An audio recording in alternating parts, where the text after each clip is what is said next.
Hello दोस्तों, कैसे हैं आप सभी। स्वागत है आप सभी का हमारे से डिफेंस एकेडमी और मैं हूं आपका एजुकेटर योगेश गोस्वामी। तो आप सभी के लिए हम लेके आए थे वर्ड बूस्टर की एक सीरीज जिसमें हम सीखते हैं डेली कुछ कंफ्यूजिंग वर्ड।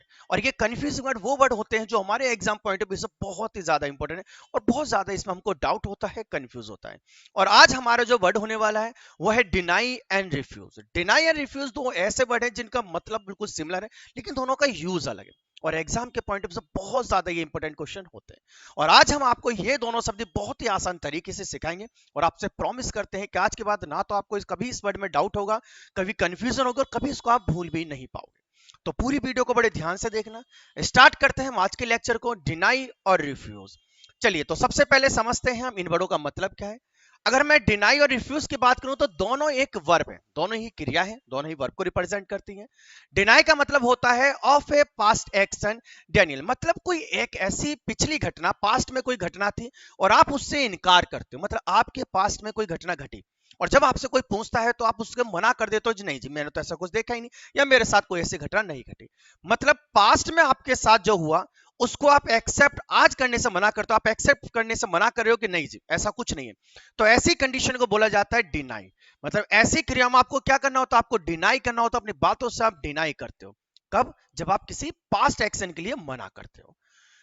रिफ्यूज का मतलब भी सेम गई है, मना करना किसी काम से, लेकिन रिफ्यूज उन कामों के लिए लगाया जाता है जो फ्यूचर एक्शन में किए जाएंगे। For a future action refusal, मतलब आपके भविष्य में कोई भी कार्यवाही के लिए आप इनकार कर रहे हो, मतलब आप फ्यूचर में कोई काम करोगे और उसको करने से अगर आप मना करते हो तो वहां पर हम यूज करते हैं रिफ्यूज को। दोनों का मतलब मना करना है, दोनों का मतलब इनकार करना है, किसी काम से मना करना, किसी चीज को अस्वीकार करना, लेकिन दोनों का यूज अलग है। डिनाई कब यूज करते हैं हम? पास्ट के एक्शन के लिए। आपने कोई पास्ट में काम करा, सपोज करो कि अगर किसी व्यक्ति ने पास्ट में कोई मर्डर किया और वो कोर्ट में है और उससे पूछा जा रहा है तो अपनी बात से मना कर रहा है कि नहीं जी मैंने कोई ऐसा काम नहीं किया, तो वहां हम कौन सा शब्द यूज करते हैं? डिनाई यूज करते हैं। अगर आप फ्यूचर में कोई काम करने वाले हो, फ्यूचर में कुछ आप करने वाले हो, सपोज करो आप कोई कंपनी लॉन्च कर रहे हो, कुछ भी करो और फिर बाद में आपने मना कर दिया कि नहीं जी मैं उस चीज को लॉन्च नहीं करूंगा या मैं एग्जाम देने नहीं जाऊंगा, कोई भी आपका जो फ्यूचर एक्शन और उसको करने से आप मना कर रहे हो आज, तो उसके लिए हम क्या यूज करते हैं? रिफ्यूज का यूज करते हैं। दोनों का मतलब समझ में आ गया। चलिए, अब दोनों वर्डों को हम एग्जाम्पल से समझते हैं कि कैसे इनको हम एग्जाम में यूज करेंगे। तो पहला एग्जाम्पल देखते हैं और बड़े ध्यान से उसका आंसर बताना। चलिए, क्वेश्चन दिया हुआ है आपको, द एक्यूज रिफ्यूज या डिनाइड, दोनों वर्ब है, रिफ्यूज या डिनाई पास्ट फॉर्म की, मर्डरिंग द विक्टिम्स, मतलब जो दोषी है ना उसने मना कर दिया कि उसने कोई मर्डर नहीं किया था, मतलब पास्ट की बात चल रही है, पास्ट में कोई मर्डर उसने किया होगा, उससे पूछा जा रहा है तो मना कर रहा है वो। तो बताइए, जब हम पास्ट की किसी चीज के लिए मना करते हैं तो वहां पर हम रिफ्यूज यूज करेंगे या डिनाइड यूज करेंगे? बिल्कुल सही जवाब, क्या यूज करेंगे हम? डिनाइड यूज करेंगे, क्योंकि डिनाइड पास्ट जो भी हमारे एक्शन है उनको मना करने के लिए हम यूज करते हैं। तो सही शब्द हमारा क्या होगा यहाँ पर? डिनाइड होगा। तो डिनाइड का मतलब क्या है? Murder is a past event, कोई पास्ट इवेंट है और उसको आप मना कर रहे हो, तो यहाँ पर कौन सा वर्ड यूज किया जाएगा? डिनाइड वर्ड यूज किया जाएगा। क्लियर हो गया? चलो और एग्जाम्पल से देखते हैं, जल्दी से आंसर बताना, क्योंकि अगर आंसर में आप जितने एक्टिव रहोगे आपको उतना ही मजा आएगा। और ये वर्ड वो है जो एग्जाम में पूछे ही जाते हैं, बहुत ज्यादा पूछे जाते हैं और फिर बच्चा कंफ्यूज हो जाता है। चलिए अगला एग्जांपल है, चलिए बताइए, the government refuse and denied to take back the farms law, मतलब जो किसान लॉ आया है, जो किसान के लिए जो कानून आया है, सरकार ने उसको वापस लेने से मना कर दिया, मतलब सरकार ने कानून को वापस लेने से मना कर दिया है। अब जरा मुझे आप देख के बताइए कि सरकार ने कोई पास्ट का काम करने से मना कर दिया है या फ्यूचर में कोई काम करने वाली है, मतलब जो फार्म्स लॉ है वो फ्यूचर में उसको कैंसिल करेगी या पास्ट में कैंसिल करने के बाद मना करेगी? फ्यूचर में करेगी। मतलब किसानों ने आंदोलन किया हुआ है, सरकार को वो बिल कैंसिल करने, लेकिन सरकार ने मना कर दिया जी हम बिल को बिल्कुल भी वापस नहीं लेंगे। तो ऐसी कंडीशन में हम क्या यूज करते हैं?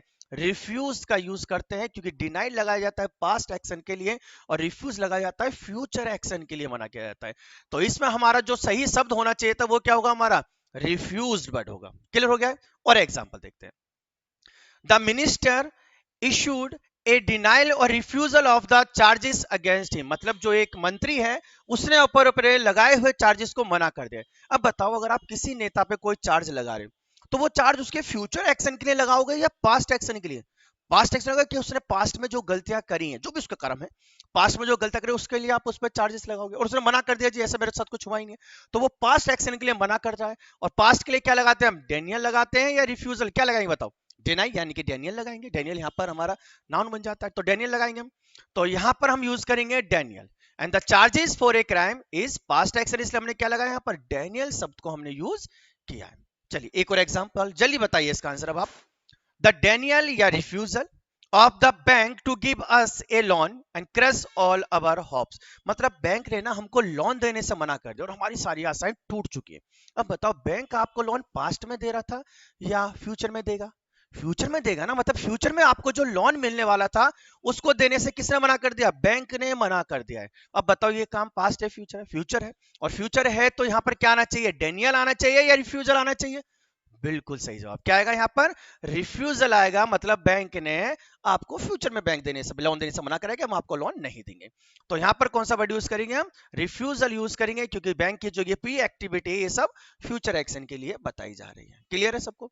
तो आई होप कि आपको ये दोनों वर्ड जो है समझ में आ चुके होंगे कि डिनाई और रिफ्यूज का मतलब क्या होता है। डिनाई का यूज क्या है? किसी पास्ट एक्शन को मना करने के लिए, और रिफ्यूज का मतलब क्या है?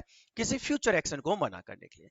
तो ये दो हमारे बहुत ही इंपॉर्टेंट, बहुत ही कंफ्यूजिंग वर्ड थे, बहुत ज्यादा बच्चे कंफ्यूज इसके अंदर होते हैं, और आज के बाद आपको कंफ्यूजन इसमें बिल्कुल भी नहीं होने वाली है, और उम्मीद करता हूं आपको बहुत अच्छे से वर्ड भी क्लियर हो गया होगा। तो अगर वीडियो अच्छी लगी है तो उसको लाइक जरूर करिए, चैनल को सब्सक्राइब करिए साहब, जिससे कि आपको इधर उधर वीडियो ना ढूंढने पर आपको डेली सबसे पहले आपके पास नोटिफिकेशन पहुंचे। तो नेक्स्ट वीडियो में हम आप सभी के लिए ऐसी बेहतरीन वर्ड लेके आएंगे। जब तक के लिए सभी को जय हिंद, जय भारत।